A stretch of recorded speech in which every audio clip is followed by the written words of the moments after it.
اللعین الملعون الرجیم بسم اللہ الرحمن الرحیم یا ایہا الذین آمنوا کتب علیکم الصیام کما کتب علی الذین من قبلکم لعلکم تتقون کما قال صدق اللہ العظیم۔ تمامی احباب بارگاہ رسالت ماب میں ہدیہ درود و سلام پیش کریں انشاءاللہ برکت ہو۔ الصلاۃ والسلام علیکہ یا سیدی یا رسول اللہ، الصلاۃ والسلام علیکہ یا سیدی یا حبیب اللہ۔ حمد و صلوات کے بعد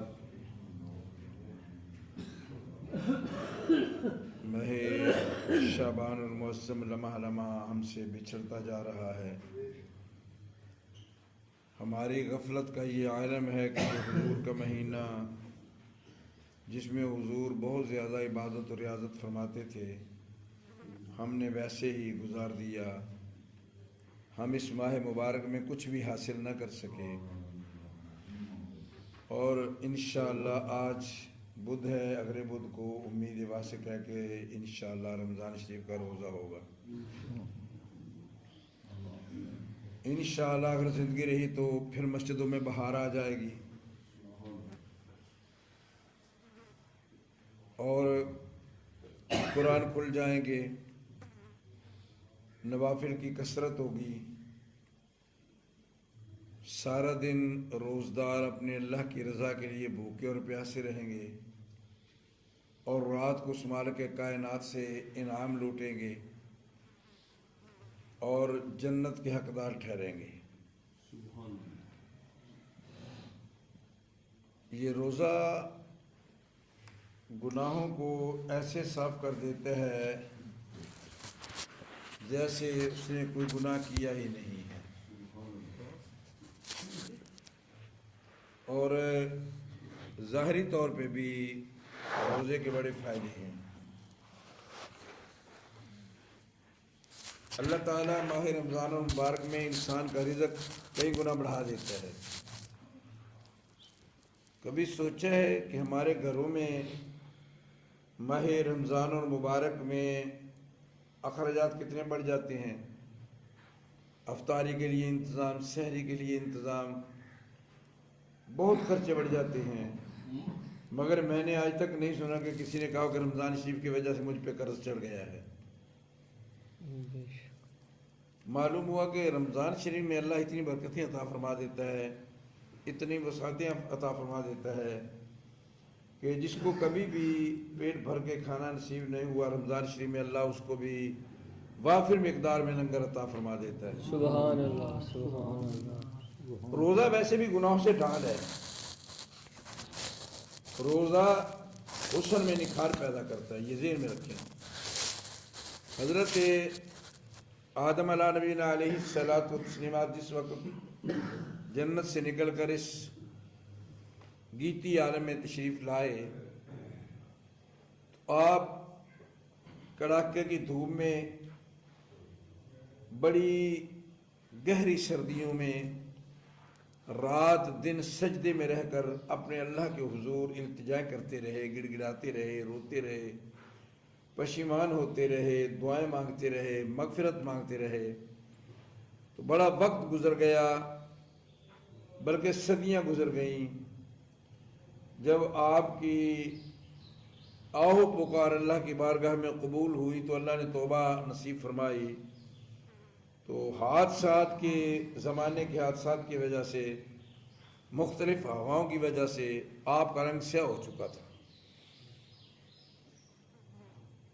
کیونکہ آپ کسی چھپر میں تو تھے نہیں، بس باہر میدان میں اللہ کی بارگاہ میں سربہ سجود ہیں، بارش ہو رہی ہے تب بھی وہ سربہ سجود ہے، دھوپ ہے تب بھی ان کو کوئی پرواہ نہیں، وہ اپنے اللہ سے لگائے ہوئے اپنے اللہ کو راضی کر رہے تھے۔ جب کئی سالوں کے بعد توبہ قبول ہوئی تو آپ کا رنگ سیاہ ہو چکا تھا۔ آپ نے اپنے رب لم یزل کی بارگاہ میں دعا کی کہ مولا میرے ساتھ یہ کیا ہو گیا ہے، میرا تو گندمی رنگ بڑا، آدم کا معنی گندمی رنگ والا ہے، گندم کو رنگ والا، آدم کے لفظی معنی گندم کو رنگ والا ہوتا ہے۔ یا اللہ میرا رنگ تو بڑا خوبصورت تھا،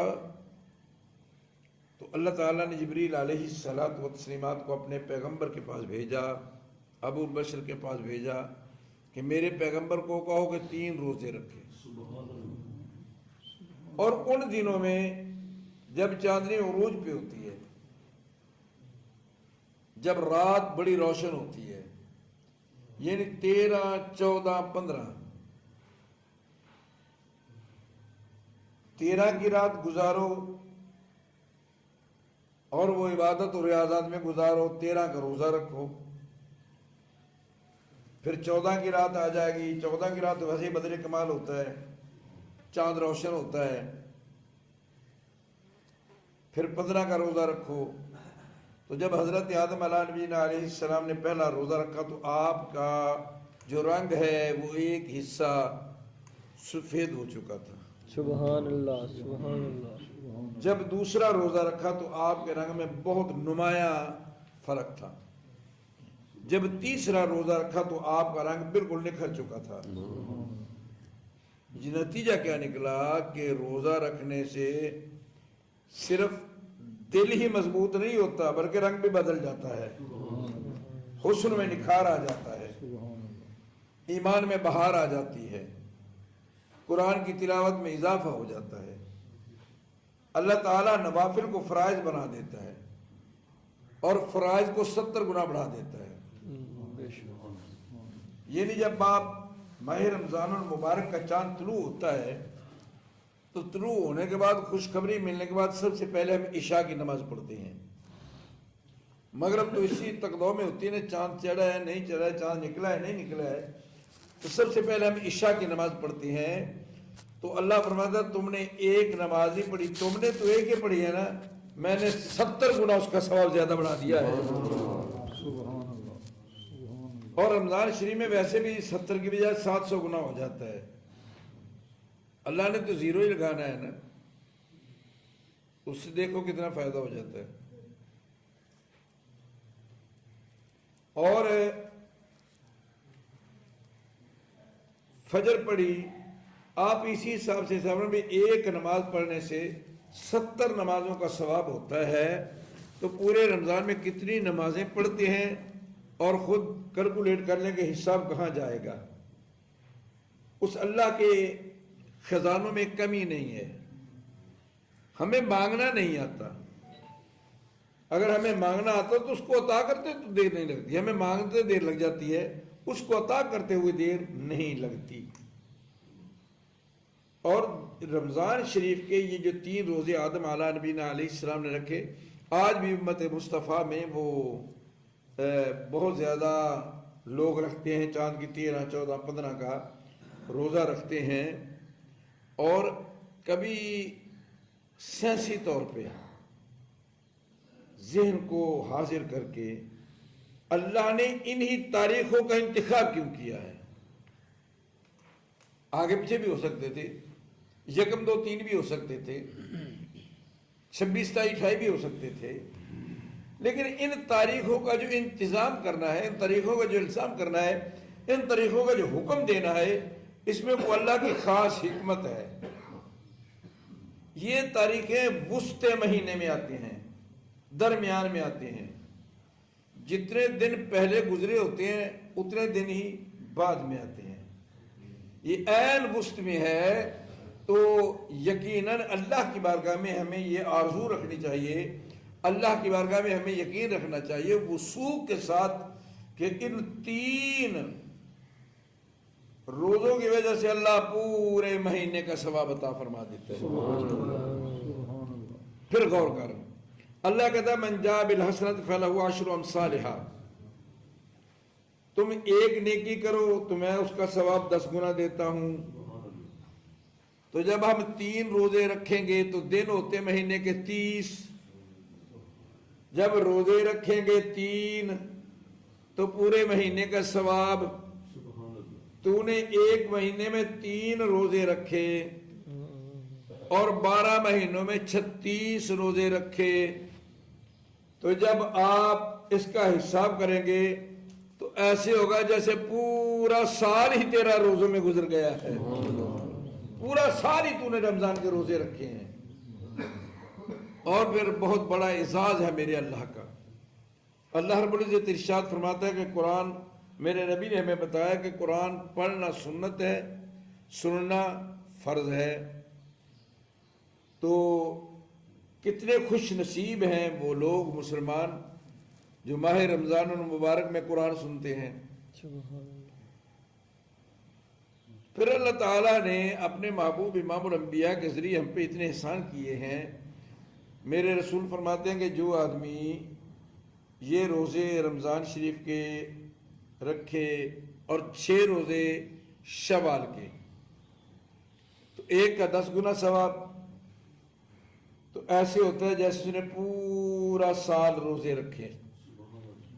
یا اللہ تیرا شکر ہے بھی ہم صرف 1 مہینے کے روزے رکھتے ہیں یا 6 شوال میں رکھ لیتے ہیں یا کبھی کبھار 13 14 15 رکھ لیتے ہیں۔ پورا سال ہم کھاتے بھی رہتے ہیں، پیتے بھی رہتے ہیں، کام بھی کرتے رہتے ہیں، لیکن اللہ تعالی سارے سال میں ہمارے ساتھ وہ کرم فرماتا ہے کہ جیسے ہم نے پورا سال رمضان شریف کے روزے رکھے۔ اس کے خزانے میں کوئی کمی نہیں ہے۔ میرے حضور علیہ السلام اسی ضمن میں ایک حدیث مبارکہ ہے، حضور علیہ السلام فرماتے ہیں جو آدمی عشاء کی نماز با جماعت پڑھ کے سو جائے اور فجر کی اٹھ کر با جماعت پڑھ لے، ساری رات وہ سویا رہا ہے، محو خواب رہا ہے، ساری رات اس کی خراٹوں میں گزر گئی ہے، لیکن اللہ کی بارگاہ میں ساری رات اس کی عبادت لکھی جا رہی ہے۔ سبحان اللہ، سبحان اللہ۔ وہ کتنا کریم ہے، وہ کتنا عظیم ہے، وہ کتنا مہربان ہے۔ تو ماہ رمضان المبارک یہاں گھڑیاں آ رہی ہیں، انشاءاللہ ماہ رمضان المبارک میں امت مصطفیٰ پہ رحم و کرم کیا جائے گا، اور لیکن ہم یہاں بھی آ کے اتنے ڈول جاتے ہیں۔ اگر دنیا کا کیلکولیٹ کریں یا اپنے گاؤں میں کریں تو شاید حساب جب کیا جائے تو 100 میں سے 3 یا 4 آدمی روزدار بنتے ہیں۔ کر لینا حساب، اپنے گھر میں حساب کر لیں۔ اگر گھر میں 10 جی ہیں تو 2 روزدار ہو گئے، 8 بے روز ہو گئے۔ اسی تناسب سے پورے گاؤں کا حساب کر لیں، یہ نہیں ہم 2% یا 3% روزدار ہوتے ہیں، باقی سب بے روز ہوتے ہیں۔ پھر ہم کہتے ہیں کہ یا اللہ ہمارے حالات کس طرف جا رہے ہیں؟ تو جب اللہ کے احکامات کا ہم مذاق اڑائیں گے، جب اللہ کے احکامات کے ہم پس پشت ڈال دیں گے، جب اللہ کے حکموں کی نافرمانی ہوگی تو ہم کیا امید رکھ سکتے ہیں؟ اور ایک بات ذہن میں رکھیں، یہ ذمہ دار لوگ ہیں ماشاءاللہ، تو جب آپ فصل بوتے ہیں نا، پھر اس کی گوڈی بھی کرتے ہیں، اس کی صفائی بھی کرتے ہیں۔ میں نے پوچھا یار یہ کیا کر رہے ہو، کیوں گھاس نکال رہے ہو، کیوں موٹر نکال رہے ہو، یہ کیوں انتظام کر رہے ہو، یہ دھان کی فصل سے یہ جو ندی نکال رہے کیوں نکال رہے ہو؟ انہوں نے کہا جی حقیقت وجہ یہ ہے کہ ان بوٹیوں کی وجہ سے فصل کو بھی نقصان پہنچتا ہے، فصل کمزور ہو جاتی ہے، فصل کو نقصان پہنچتا ہے۔ یار بات سن، فصل بڑی بوٹیاں چھوٹی، فصل زیادہ بوٹیاں کم، لیکن ان کی شامت کی وجہ سے فصل پہ شامت آ جاتی ہے، تو ان بے روزوں کی وجہ سے روزداروں پہ بھی شامت آ جاتی ہے۔ جب تک ہاں ایک ہے کہ اگر کوئی آدمی گناہ کرتا ہے تو اس کو روکنے والے بھی ہوں، پھر اللہ تعالیٰ مہربانی فرما دیتا ہے۔ اگر روکنے والا کوئی نہ ہو، ہمارا تو یہ عالم ہے کہ ہم سارے دن روزہ بھی رکھے ہوتے ہیں، بے روزوں کے ساتھ ہم پھرتے بھی ہیں، ہم ٹیلی ویژن لگا کے لوفر قسم کے گانے بھی سن رہے ہوتے ہیں، سارا دن ویڈیو پہ اور موبائل پہ گندی فلمیں بھی دیکھ رہے ہوتے ہیں، روزہ بھی رکھا ہوتا ہے، اور گھروں میں گالی گلوچ بھی ہو رہا ہے، ایک دوسرے کا گریبان بھی پکڑا جا رہا ہے، روزہ بھی رکھا ہوا ہے، لوگوں کے حق بھی چھینے جا رہے ہیں، روزہ بھی رکھا ہوا ہے، بدنگاہی بھی ہو رہی ہے، روزہ بھی رکھا ہوا ہے، بد کلامی بھی ہو رہی ہے، روزہ بھی رکھا ہوا ہے، تاش بھی کھیلی جا رہی ہے۔ یہ مذاق نہیں ہے اللہ کے احکامات کے ساتھ، یہ دین کے ساتھ تماشا نہیں ہے۔ روزہ جب انسان رکھتا ہے تو اس کے ایک ایک انگ کا روزہ ہوتا ہے، اس کی آنکھ کا بھی روزہ ہوتا ہے، اس کے کان کا بھی روزہ ہوتا ہے، تب تو ہے روزہ۔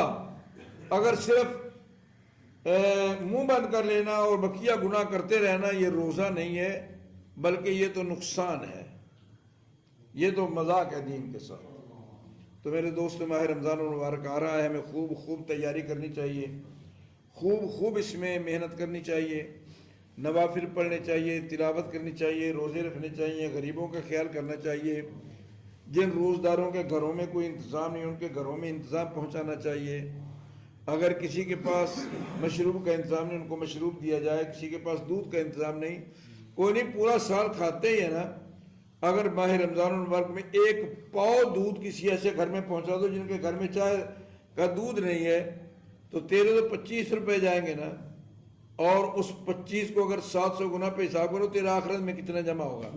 سبحان اللہ. ہمارا وہی خزانہ جو آخرت میں جمع ہو جانا ہے، یہاں جو چھوڑ گئے وہ تو میرا نہیں ہے، وہ تو اولاد کا ہے، وہ تو وارثوں کا ہے، وہ تو پیچھے سے لوگ اڑے گولی شرے اڑائیں گے، ہمارا وہی ہے. واقعی الصلاۃ وآتوا الزکاۃ وما تقدموا لانفسکم، تیری جان کے لیے وہی جو تو نے آگے بھیجا ہے. تو ہمیں خوب محنت کرنی چاہیے، دل لگی سے قرآن پاک سننا چاہیے، اور کوشش کرنی چاہیے کہ رمضان شریف میں پوری تراویحیں پڑھی جائیں تاکہ پورا قرآن انسان سن سکے. سبحان اللہ. سال بعد تو کانوں سے قرآن پاک کی آواز گزر جائے نا. دعا ہے اللہ تعالیٰ میری اور آپ کی حاضری قبول فرمائے، اللہ تعالیٰ دین و دنیا بہتر